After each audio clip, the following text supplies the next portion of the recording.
Hey yo tout le monde, j'espère que vous allez bien. Aujourd'hui, on explique pourquoi la somme des mesures des angles d'un triangle est égale à 180 degrés. Et c'est parti.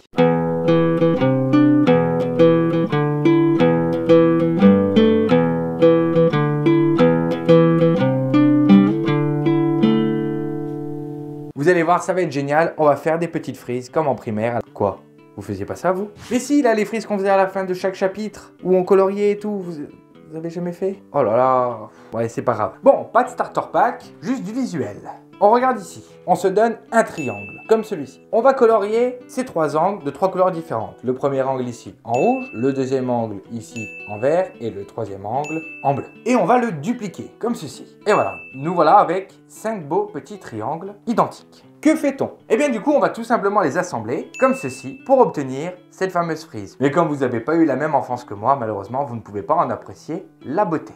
Que remarque-t-on? Eh bien, on remarque que la mesure de l'angle en rouge plus la mesure de l'angle en vert plus la mesure de l'angle en bleu est égale à 180 degrés. Ça forme un angle plat. Facile. Deuxième méthode pour se convaincre que la somme des mesures des angles d'un triangle est égale à 180 degrés, on va parler un petit peu rotation. Prenons ce petit bonhomme qui est sur le sol. Donc le trait représente le sol et le petit bonhomme représente moi, par exemple. Faire une rotation de 180 degrés, c'est tout simplement pivoter, comme vous pouvez le voir, et se retrouver la tête en bas. Que se passe-t-il si je suis sur ce côté du triangle et que je fais une rotation selon l'angle en rouge? J'atterris ici. Ensuite, je vais pivoter selon l'angle en bleu, comme ceci. Et enfin, je vais pivoter selon l'angle en vert. Et j'atterris la tête en bas. Ainsi, on a bien fait une rotation de 180 degrés. Facile. Cette illustration à partir de rotation illustre la relation de Chasles appliquée aux angles orientés. Pour ceux qui sont en première et qui ont vu ou voient la trigonométrie, c'est exactement ce principe-là